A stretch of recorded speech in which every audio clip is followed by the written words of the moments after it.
Awesome.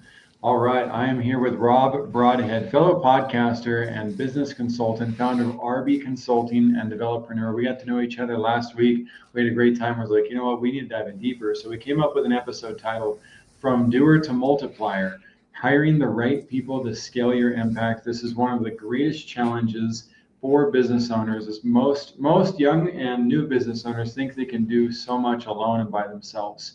And let me just hand you 10 tennis balls and let me watch you juggle for a little bit. Right, that's it. You know, you don't need more than 3 minutes to realize just how overwhelming it is and underprepared you are. Well, the same is true with business, but just because you bring three people in to help you juggle those tennis balls doesn't mean they know what they're doing and know how to do it, and might be great friends and family, but they might not be as capable of running the different systems, procedures, resources, templates, etc. So Rob and I are going to break that down. We're going to look at different angles and see what can we do to empower visionaries with what it is you're doing to try to scale your vision, because it is so hard to create something that is truly sustainable. So Rob, thanks for coming on the Vision Pros Live, man. This is going to be awesome. Oh, thanks for having me. I'm looking forward to this. It's going to be great. Yeah, absolutely. So I'm going to start with your background a bit, Rob. Tell us about the decades of wisdom, the decades of good, bad, and ugly that you've gone through to learn about business and scale and multiplying. Well, I started very big. I started out of college. I started in a big six consulting firm, so got to see the big boys and what that looked. And very quickly, just because of how my career went, I ended up sort of moving into more. I was in a boutique consulting company briefly, and then spent a lot of time in startups and smaller companies where you really get to see that the integration and the cogs moving together, like, because now you don't have departments and all of these things that are sort of vague and a little bit, smoke and mirrors of how stuff gets done. You have, one person and they have to integrate with a second person. So I got to see how businesses work in all of it, not just not just like the technical side or not just the C-suite or something like that, but like, how do you get marketing and delivery and fulfillment and sales and the technology side and the HR and accounting and all of those pieces and how they work and how they integrate. And again, it's all of the facets of business. Business is not, we think too often we've even as entrepreneurs, as leaders, we'll think about, we get a little bit too focused on our business, like we are about, selling a specific product or providing a specific service. And we don't always think about like all of the other things that we know are part of business, all of those things that make a business run, all of that team that is behind getting that, whatever our why is, getting to that goal. And that is part of, I think, what we want to talk about here is like how you grow. It's great when it's great when you're one person. If you're a solopreneur, which I've gone through that, spent many years in that and learned all of the pieces of running my business. And part of it, I thought I had to, because of budget and everything else. And I was like, well, I can't run a business if I don't know all of the pieces that work. Even though I had an MBA, I had all of those things. So theoretically, I should have known all of it, but I still felt like I had to do it. And I think that's a trap a lot of us get into, is that we either can do it and we do it, or probably the hardest one is we like to do it, even though we probably shouldn't, and we do it. Right. Or we just feel like I have to do it because there's no one to do it. I don't have the time. A lot of times I hear I don't have the time to go train somebody else, which I think your analogy of the juggling the balls is a very good one, because if you see think of, if you've ever seen professional jugglers, when it's a team, you'll have somebody start out and they're doing 1 and 2 and 3, and then they get up to something. And then the key is the transition when they start actually moving that on to somebody else. And I think that is what scares the heck out of all of us. And it is actually a very difficult thing, because now we have to define it. We have to think about it. We can't just, it's not just rote. It's not just automatic anymore. Because now I can't just tell you, do what I do. I mean, I can, but you're not going to be able to do it very well. You're going to say, well, what is it you're doing? Right. And so now I have to actually put that to words. And a lot of times that's a lot harder than it sounds. Like, I always use the example of telling somebody how to tie a shoe. We just know how to do it. But when you actually try to put that into steps and say, this is how you tie a shoe, it's like our heads explode, because there's so many things we're like, well, you just do it. It's like, no, you don't. That is not how you get it done. And that is so important for so many pieces of business. I think it is one of the most important things for an entrepreneur to learn. It's one of the things that I learned the hard way sometimes when I said, gosh, I'm doing this and I'm spending too much time. I'm wasting what should be valuable time elsewhere with the company doing this thing that I feel is, I'm being busy, but I'm not actually producing in the direction I need to for the company. I love that. We actually did a men's group.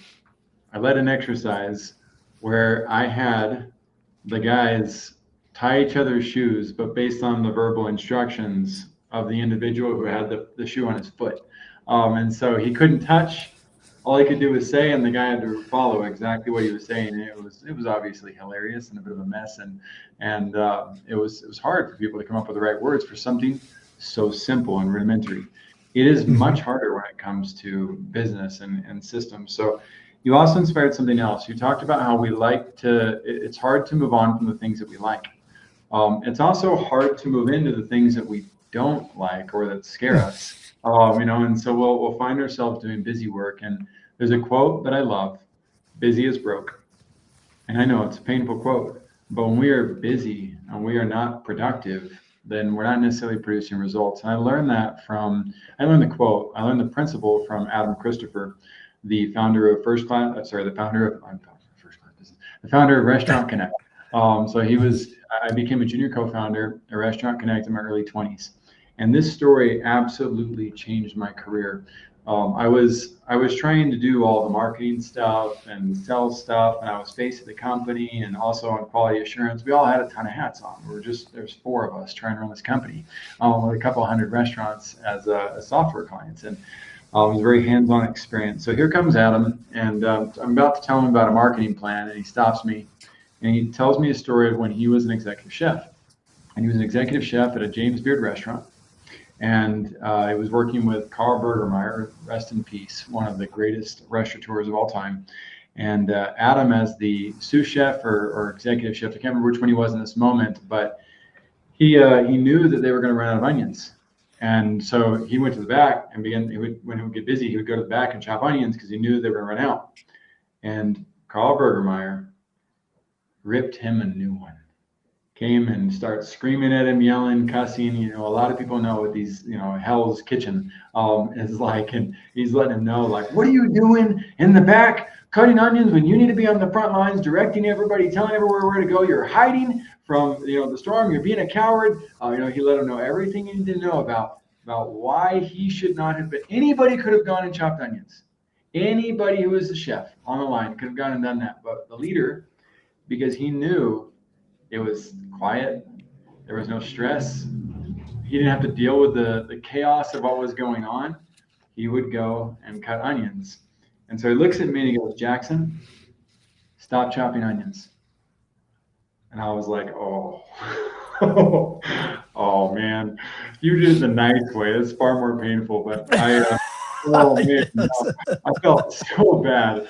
And so, there are lots of ways. And he said, you need to, Jackson, I don't want to see another research report or idea regarding marketing. If you want to do something in marketing, plan the whole thing out. I better not have a single question left to ask when you bring the plan to me. And if you don't, then go back to doing the things that are going to move our company forward and that are going to make us productive. You have a bad tendency to be busy, but not to produce. You need to produce. Whoa. So with that, I want everybody to take an opportunity to just think about that. When we take a little break, Rob and I are going to come right back. Again, we're going to talk about hiring the right people to scale your impact, the people who weren't acting like young Jackson, or hiring people like Jackson and making sure that we empower them with the training necessary to help them be truly productive. We'll see you guys on the other side. All right, welcome in to Vision Pros Live with Jackson Callum. I'm your show host. We'll be doing interviews for visionary entrepreneurs and guest leaders who are building fantastic visions out there.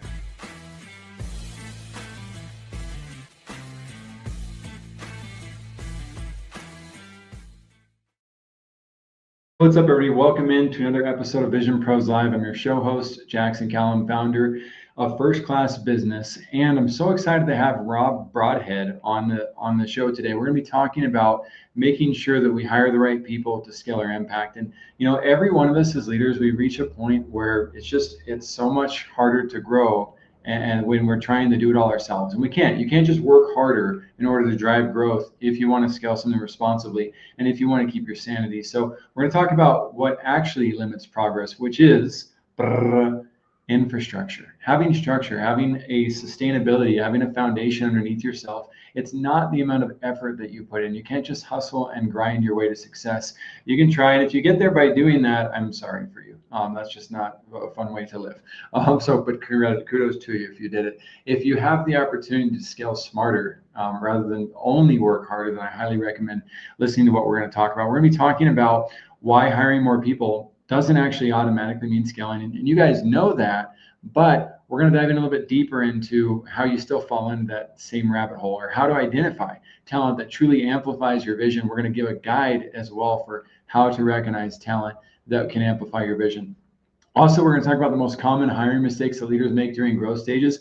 I guarantee that 99% of you are making some of these mistakes, which means there's a huge opportunity to bridge this gap. You can do it by yourself, or you can also do this with Rob Broadhead or myself. I do highly recommend having team members and not just one. I feel bad for the people who say I have a coach. I'm like, what coach tricked you into thinking you only need one life advisor? Like, that's not a good thing. We want to have more than one. And so I look at it this way: 1 + 1, you take people and you put them together, it equals 11.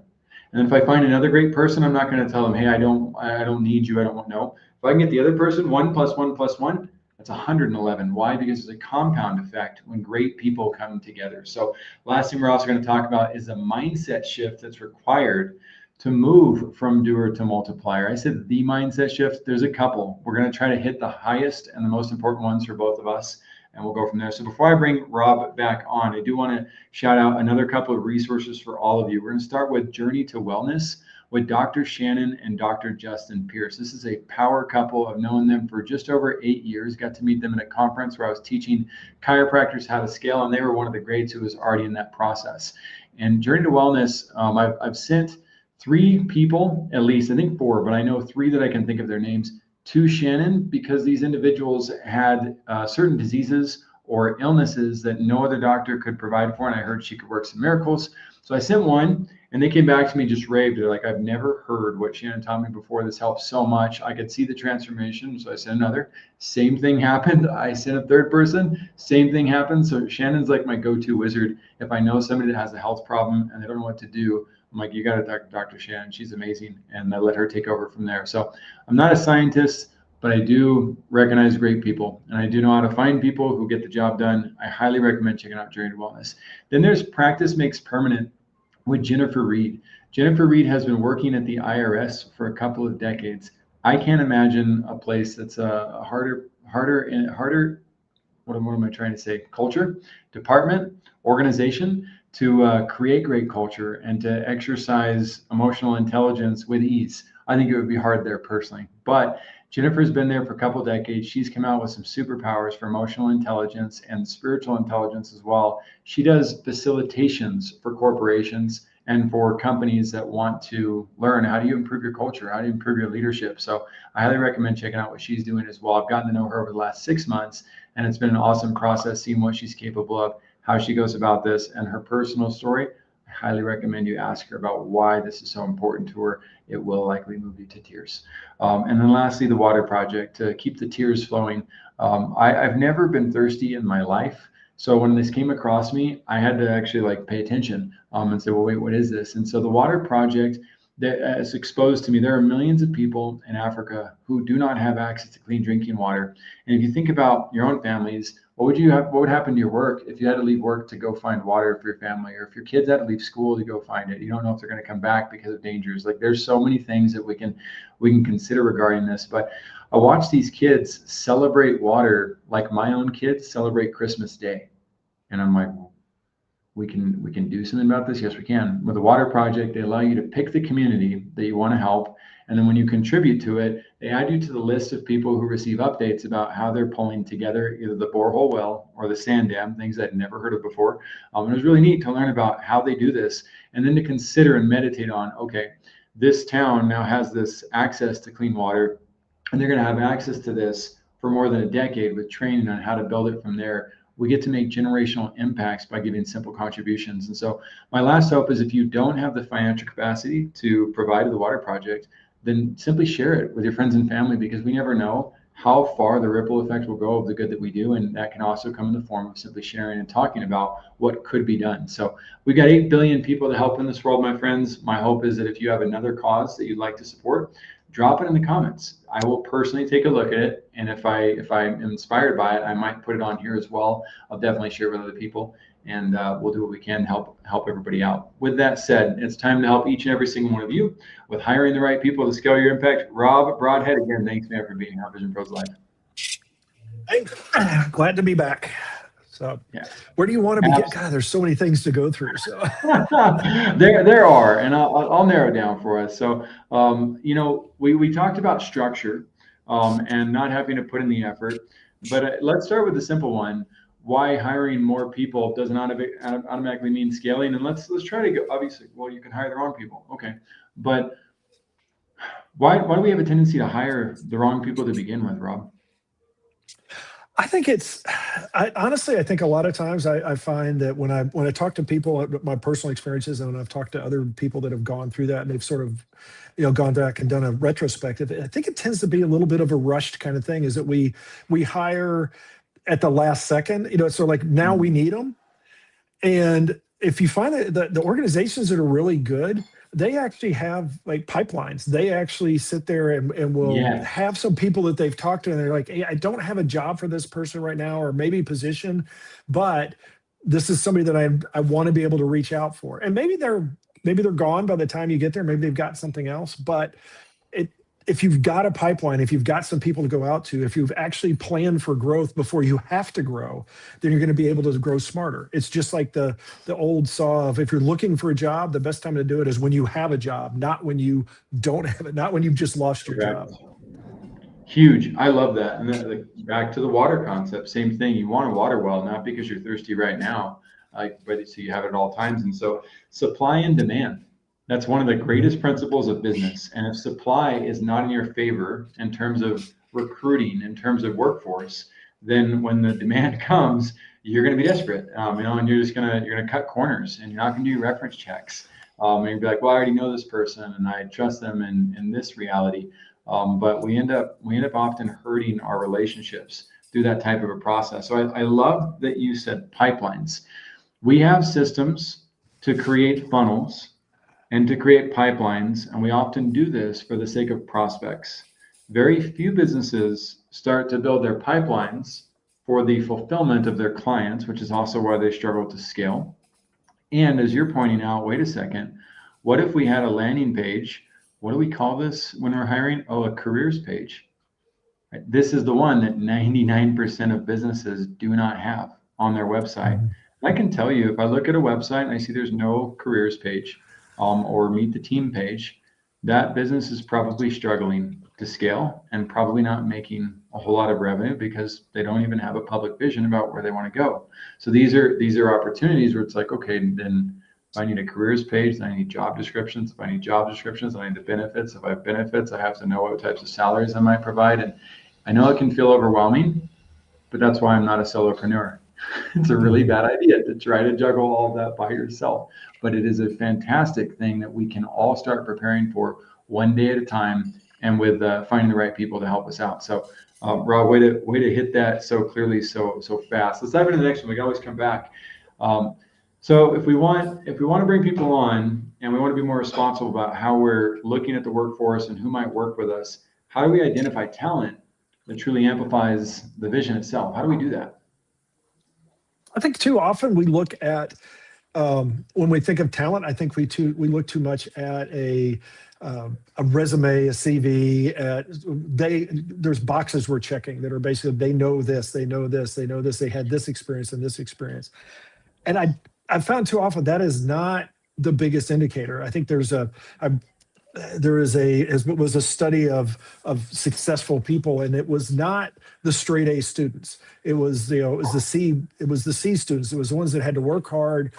And it goes to, that talks about effort and ethics. But I think more importantly for us when we're hiring is it is a culture fit. It is a chemistry, a personality fit is going to be as big a factor as anything, but that goes back to assessing, that goes back to having the time to do so. That means that you can't just like run through resumes and go like, oh, that's exactly who we need. You have to actually spend the time, invest, because employees are not just, like a something you put in a box. These are relationships, and the better you have the relationship, the stronger that is. The more that you connect with them, the more that you're going to be able to figure out. This goes back to the example of juggling a bunch of balls. The more that you're going to be able to have that chemistry to be able to transition from 10 balls that you're juggling to get them juggling a couple, and now you can do something that is much more suitable and much more achievable even by yourself. Absolutely. I'm going to give a formula for this too, that any of you listening can apply, and you can adjust. You can tweak it to your own liking, just like a stereo system. You can change the volume and the dynamics to what you want to hear. So with that, I learned this at Lifetime Fitness. The area manager called me into his office, wanted to know why I wasn't on his sales team. I had just applied for birthday party coordinator. I'd gotten turned down by sales, and he's like, "Can you shut the door for me?" And I said, "Sure." And he said, "Look, I shouldn't do this. This is a total HR foul, but you're Mormon, aren't you? You're LDS?" And I said, "Yeah." And he said, "I've hired a bunch of you, and you work hard, you're diligent, you're honest. I want you on my sales team." And he said, I can teach you how to sell, but I can't teach you integrity.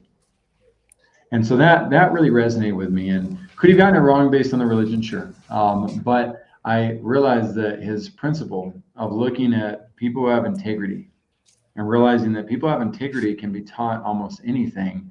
I could start to apply that, but how do I recognize integrity? So here's my formula. In first class business, our core values are not just paper on a wall. They're what we strive to live by every single day. I'm very much committed to that. I'm going to fail in certain ways every day on that, but I'm going to continue to get better. So my big five, our foundation is love. I look for people who are loving. That's the greatest all-encompassing value for me and my life. Yours might be honesty. Again, you got to think through these for yourself. But mine are love, patience. I want people who are patient in tough times.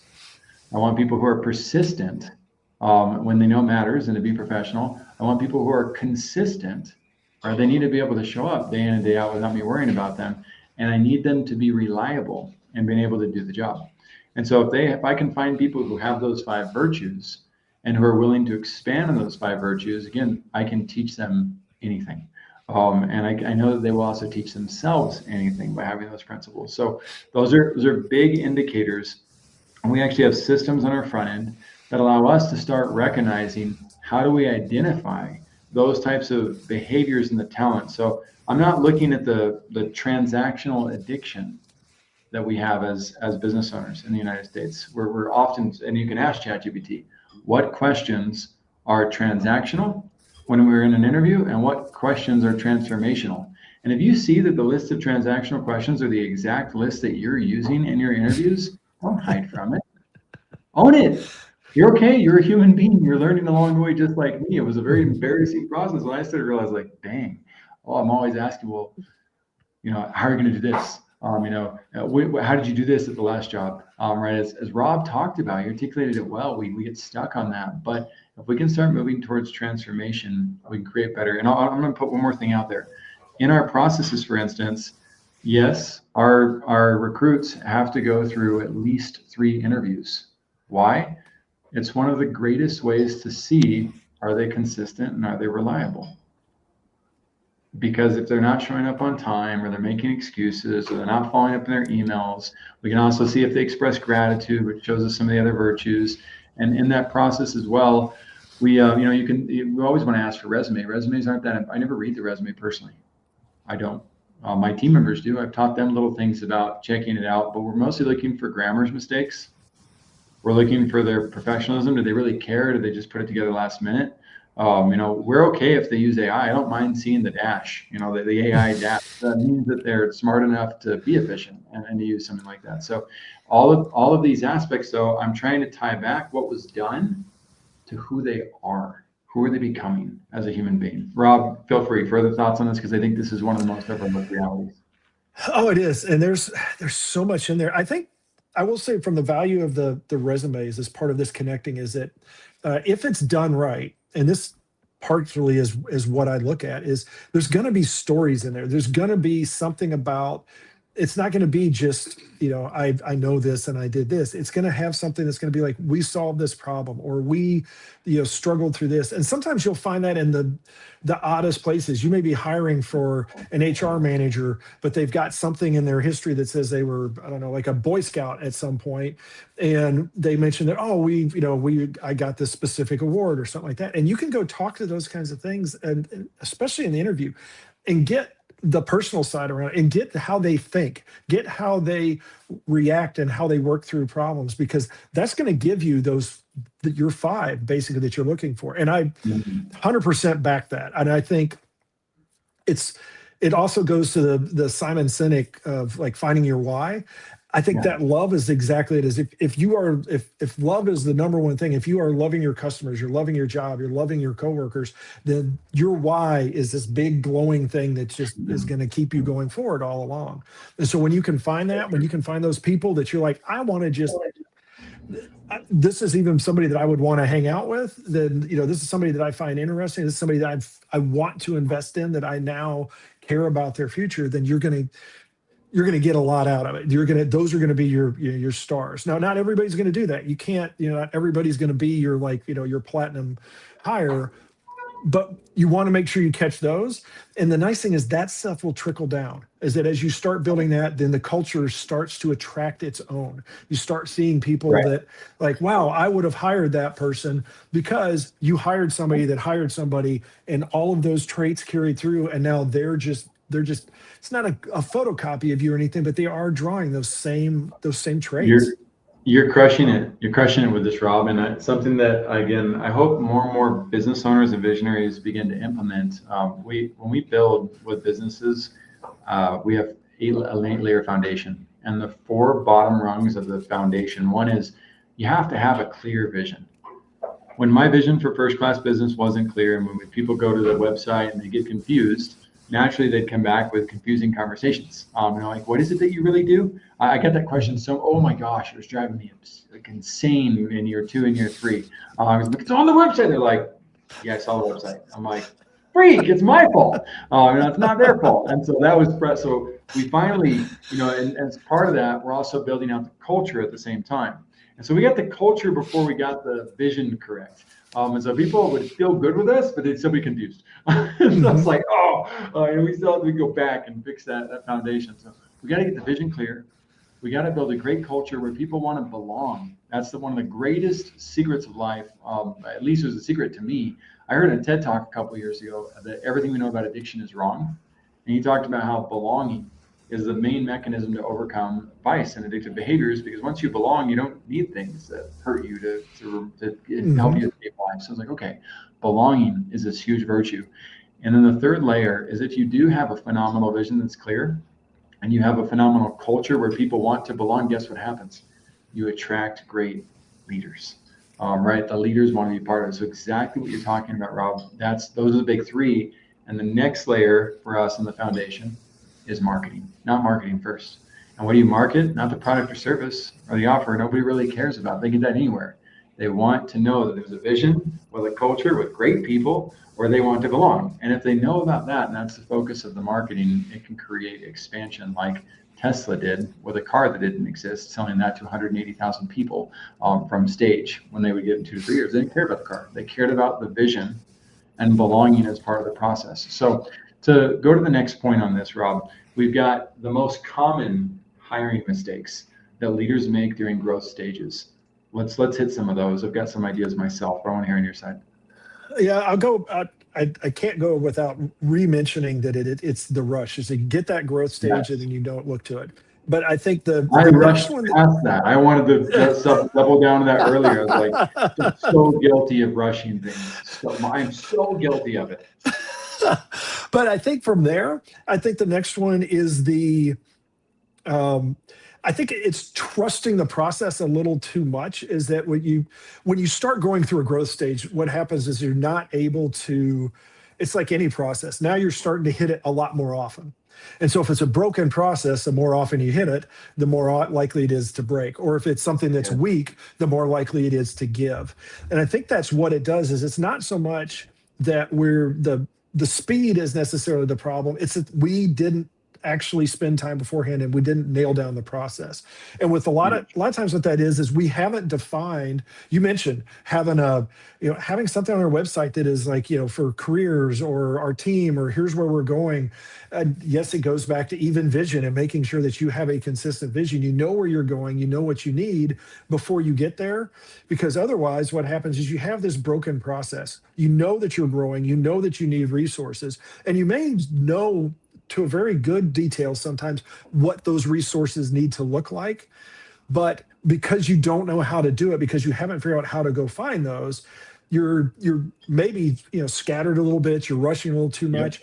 It's like anything else, that you're going through stuff too fast, and when you do, then you're more likely to trip, you're more likely to miss something. If there's any kind of flaw in the system, it's going to highlight that. So it is, again, instead of it's what is it, fire ready aim, instead of take that deep breath, take that that white space, that pause, and assess what you're going to do, and then let's step into it, instead of like, okay, we got to hire, we got to grow, we've got to do all of this, and letting it lead you. You need to lead the process. I love that. We're going to talk about a few more mistakes. We're also going to bridge the gaps as we go with these. So Rob, you hit me right in the face again, on something that I've messed up. And Dan Martell punched me in the face, gave me a haymaker a few years ago on this. Dan Martell, SAS Academy, major shout out to one of the best coaches in the world. And he said, Jackson, you're being effing selfish. You're too good at what you do to not scale. And the first thing you need to do is work with a great recruiter. And so that's kind of like being told, like telling an alcoholic, you just got to stop drinking. No, sorry. Like Dan wasn't trying to be rude, but man, it is so hard to find recruiters. It is so hard to find talent acquisition agencies that as a startup you can afford, that you can trust, and that like actually follow processes. It's one thing to present that they do have a process, another actually follow it. So I'm open, and I need to repent of this for my own business's sake, and because I put some other things in place. I put the careers to like join our team button in place, and the careers, and that's helped a ton. And the job descriptions are there, and it helps with the process. But if we were to wisely lean further into the recruiting agencies that already have a talent pool, that have the background checks, that have made lots of mistakes along the way, and that would help us bridge the gap without having to do it ourselves. So that's one of the next things I need to do on my end for first class business, to make sure that I'm not rushing. And as we talked about rushing, Rob, I thought of the general context, but I know that I might have overlooked this in past interviews where I tend to be, well, I'm not at a crazy pace. I'm not grinding and hustling it out.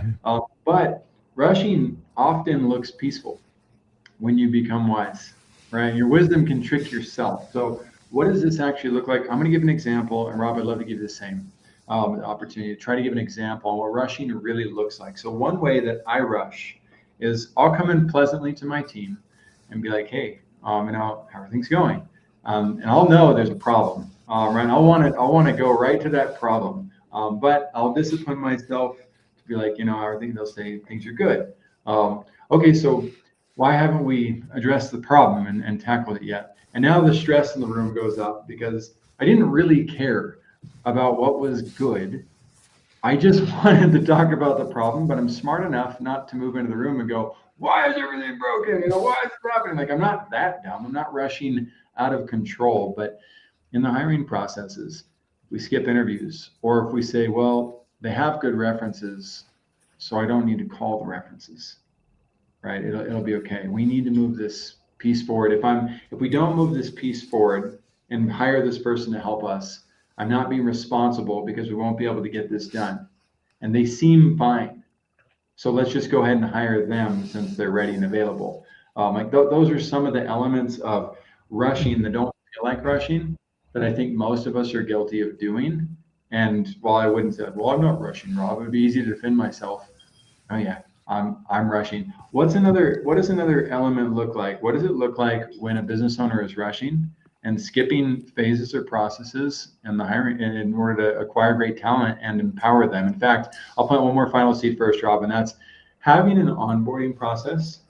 So, at Sonic, I was flipping burgers, but I watched 8 hours of videos in 2003.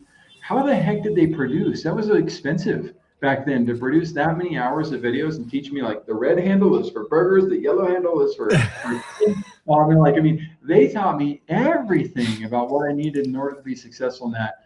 And there's so few companies who have processes even close, like with even 5 minutes of onboarding instructions. So that's another big one that we rush. Go ahead, Rob, your turn. Wow, you just punched me in the face with that one. That is definitely one of those areas that. But I'm going to give you. I'm going to be beat up here, but I'll give you a good example that actually was just earlier today, and actually of all people, my wife punched me in the face with this one. Is that I was having a conversation similar to this, and we were talking about. It's a little bit different. We were talking about just getting things going and having projects in general and where things go off the rails. And one of the things is that she said, "Wow, you sound so much more, perfect when you talk about that than what you actually do."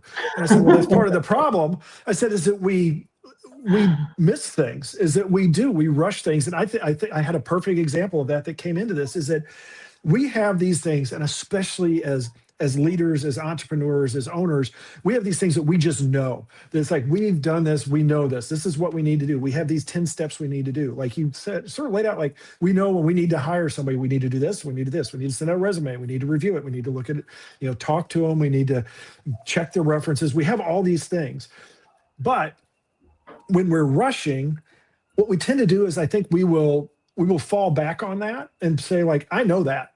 And so we're going to move forward to, because, and this happens so much, especially with entrepreneurs, we want to move to the new problem.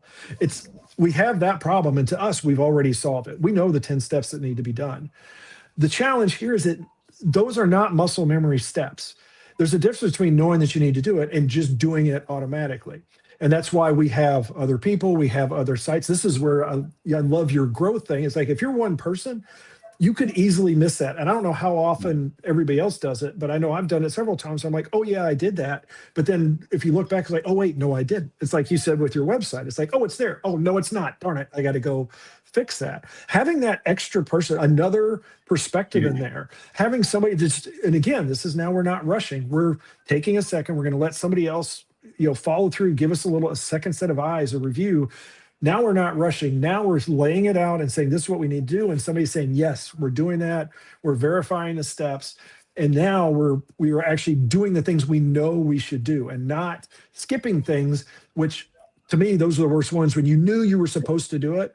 And then you end up getting burned by it. And you go, oh, I can see exactly where I made a mistake.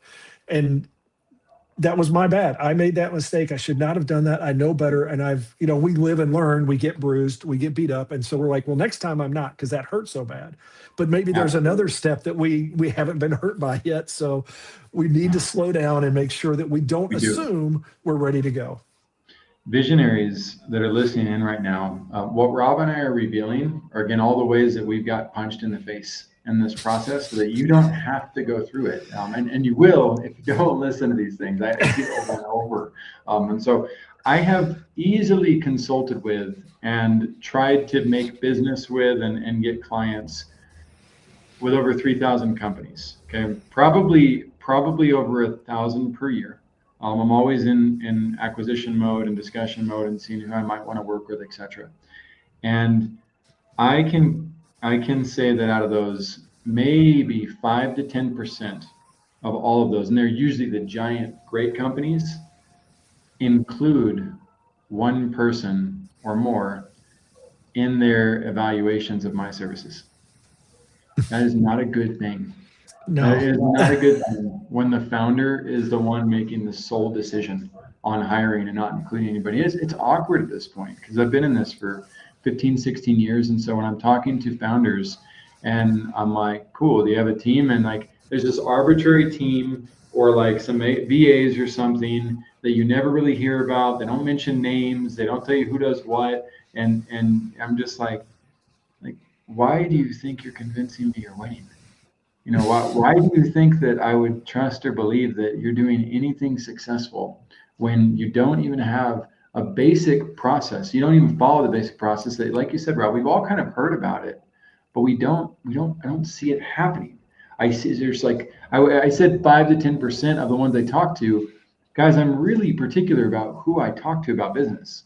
If I can tell somebody doesn't know anything about business, I'm going to talk to them about lunch, or I'm going to talk about something fun, something that uplifts us, but I'm not here to destroy people. And so out of all the businesses, I mean, I think less than 1% are realize that when you're talking to an executive, you're talking to somebody who might be great for growth, it's very appropriate to say, that's a great question. Why don't you email us at hr@firstclassbusiness.io, and let's open a discussion with the team about, what working together might look like. And again, I've got at least two people who get involved in that before I do. Not because I don't want to be involved, not because I don't like the person, because if I don't give them the chance to go through a stable process and experience the infrastructure and understand how it works, they're either going to feel entitled or they're going to feel unimpressed. And either way, that's not a good thing. I don't want somebody coming in who's entitled, because they're going to run all over us and act like we don't know anything. And on the other side, if they're unimpressed, they're going to go away and be like, why would I want to work here when there's no structure and no process and no stability? I know where that's leading me in 3 to 6 months. I don't want to be searching for another job. So those are other mistakes that exist. Is how do you answer the question for great people that you meet that you might want to consult with or might want to hire, when they ask responsibly, what does your hiring process look like? I hope you have a great answer for that. So now, mindset shift. What mindset shifts are required to move from doer to multiplier, Rob? I've been a multiplier most of my life. I was raised by my mom and 5 older sisters. I was a spoiled brat. I got to ask them I didn't even know how to get a glass of water for myself until I was like 8 years old. And so I went through this extreme process of being able to delegate everything. And yeah, I'm still a tenacious doer, but I really don't understand the challenge of the mindset shift. Also, the Men Are From Mars, Women Are From Venus book, like I'm reading that right now, great book, by the way. And I didn't grow up in the Martian or in the men environment where it's like you just do and you don't ask for directions. I was raised by women who were like, men never ask for directions. You got to ask for directions. Like, okay, I'll ask for directions. And so I got all this weird training. What is it like being a doer that doesn't do the multiplier thing? And how do we help people move towards the value of multiplying efforts by delegating? What's the mindset challenge? The main setup. Yeah, the main mindset of it is that you are alone. You have to do it. That you don't have a community, you don't have the village or anything like that to do it. That you've had to do it, and part of it, I think there's a couple different things that factor in this. Part of it as an entrepreneur is that you feel like you can only add people in once you've got some level of momentum. You can't like just bring a bunch of people in and then have an idea. You've got to have an idea and then bring people in. And also there's budgetary constraints. There's also just your wiring a lot of times as an entrepreneur is that you are a problem solver. And by a problem solver, you're probably more of I know, I have experience, I do these things. And so now I'm going to go, grow that into a business. And this may even be a lot of times your product, if you create a product, is based off of your experience, what you did, how you know it. If you're a service provider, then obviously it comes from your skills, your experience. So that's where it starts. And that's where the mind shift is I think we have to shift off of I have to do it. And even it's my company, which a lot of times solopreneurs and entrepreneurs sort of start with that and realize that that's not really the point. The point is your customers. The point is serving the customers. And I think the easiest way to me, I think that for that mind shift is to basically like in your mind, open the doors to that and say, okay, what if my customer saw me doing this? And a good example goes back to this, we'll circle back to your cutting onions, is if you're the head chef, you're a 4 Michelin star, you're you're Gordon Ramsay or somebody like that. And they're coming in they want your meal, what you prepared, and they catch you out there cutting onions in the back, they're going to hit the roof. And that's, I think, one of the mindset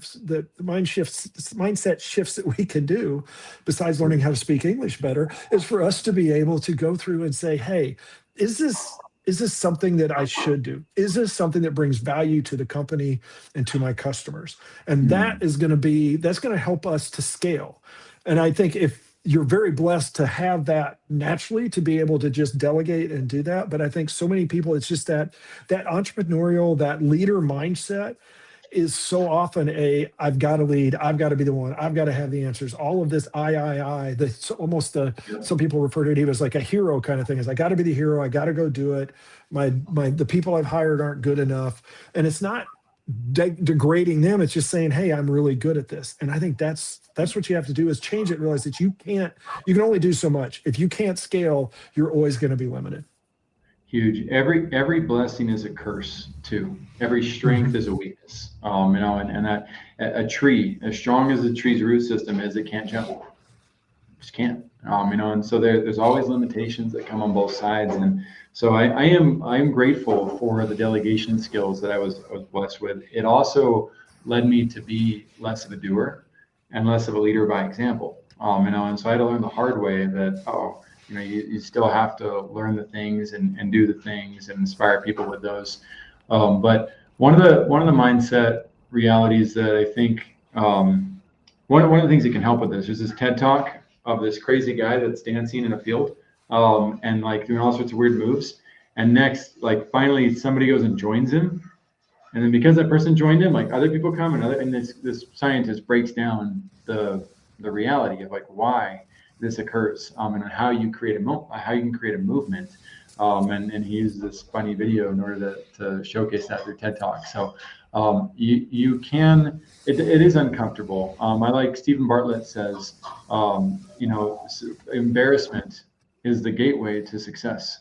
You have to be willing to embarrass yourself. You can't become a great musician without playing the instrument poorly. You can't become a great actor without, and really actors, they have to be willing at all times to embarrass themselves. And so as entrepreneurs, we too kind of have to dive into that. But I do want to caution, that didn't mean I was perfect or great at delegation. This is why I have to go back to and learn the side of the doer more, because if you're one-sided, if you're not harmonious, in reality, you're gonna find yourself in a polarizing situation, which doesn't typically create stability when it comes to building relationships. So my hope is to the doers out there. One final thing I'll share about that is it's okay to ask people to help. It's also okay to realize too, it's not people who are bought into your purpose, who share a why with you. They don't necessarily need monetary value as a form of compensation for helping you and moving forward with you. Walt Disney's a great example. I'm a lot like him, like in the early days, where I hired so badly, not because the people were bad, because I didn't know how to do it. I didn't really know what we were building. If you watch the documentary for Walt Disney, it's kind of depressing. He really struggled and like hurt his relationships through a process where he was trying to figure it out, and he didn't know how. And he was trusting people, and people were trusting him. And the next thing you know, he can't pay people, and they're mad. But many of those people stayed by his side in spite of the lack of payment. And while it wasn't pleasant, and they were in the trenches, of war, trying to move this brand forward, they weren't there because of the payment. They were there because they loved the vision, and they really believed that he was going to be able to pull it off. It was disappointing when he couldn't. And they loved the culture, like the aspect of camaraderie that they had. They knew they were going to be able to improve that with the value that they were able to create. But I think one of the great mindset shifts too is to remember that building a vision is not all sunshine and roses. There's lots of dirt. There's lots of things that have to get done in order for us to get to that level where it comes to fruition. And so if we can learn to appreciate those difficult times, appreciate the people who are by our side, help them learn to appreciate how we're doing. Vulnerability goes a long way to help people realize, like, okay, you're not living the high life. While we're building this, you're right here with us.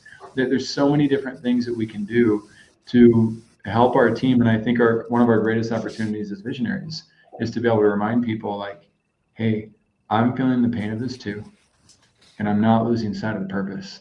I know why we're building what we're doing, and I'm so grateful for you, and I'm so grateful to be building this with you. And it's not going to rain forever. We will have our days of sunshine. We will have the opportunities to come out of it. So that would be one of the big mindset shifts that has really helped me throughout the years become better at inspiring my team and helping us not just withstand the hard times, but appreciate the storms as they come. Rob, I'll give you the final thoughts. So all things talent acquisition, hiring, helping businesses move forward. Feel free to give us your best on our way out the door. The best thing I go back to is it really is have a plan, have a vision. You have a vision, most likely. If you don't, then you need to back up and have a vision. Right. But your vision includes a culture. Now, you actually had a great point where you talked about that you had a great culture, you had a great team, but you guys were trying to figure out the vision. But people loved you. And I think that points to the value of having the culture, of having the right team, that even it's one of those things like if you love somebody, like, think of your family member or spouse or something like that. If you love them and they make a mistake, it's a lot easier to forgive. You're not looking, they've got your best interests. And that's part of what you get out of a good culture is you have something. When you have a good hire, you've got somebody that is now joining you. You're working with them, they're working with you, they feel that. And now this, granted, very much is only works, initially works at a small scale, but it is something that will carry to a larger scale, because when you've sort of infected that person with somebody else with your goals and your excitement about what you do, they're going to do that to the next person and the next person. It goes exactly to that TED talk where you could be sitting there crazy dancing, but then when somebody else does it, a couple of people are suddenly, now you're not crazy. Now it's like, well, what are those people doing? Maybe that's pretty cool. Now you start to get the draw, and what may have initially even pushed people away starts to pull people in.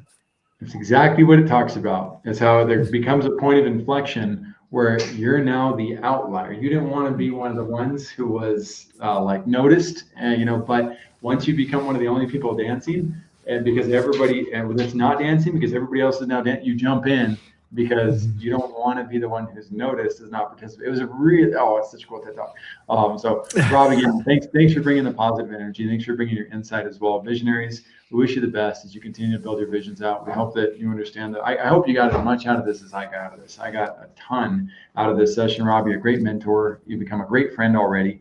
I hope we continue to build things together. We're looking at potentially launching something called First Class Podcasts. We have the frameworks for it all built out, and we're looking to build a community to connect podcast hosts and podcast guests and for sure expand the industry, but also improve the quality of standards and the experience for everybody so we can all have sustainable experiences together. So Vision Pros, if you want to join us in the show, in the top right corner, you're going to see a button that says Be Our Guest. Come be my guest. Come talk to me about what your vision is and what you're up to and how you're bringing it to the world. That too, I'll leave as my last mindset reality is, now that I have a team, and I've had a team for several years at this point, as Rob talked about, it's so helpful to be able to have a soundboard, to be able to have people who can also hold me accountable, to have people who can help me see how do we implement things to even better degrees. And when we go on a podcast like Vision Pros, it gives us the opportunity to state things that we then feel more compelled to bring into fruition. And so it can be a great way to jump into life and to take full advantage. So we'll see you guys all on the next episode of Vision Pros Live. Thanks for being here, Rob. You are phenomenal. Thanks for being my guest. Thanks so much. Pleasure to be here.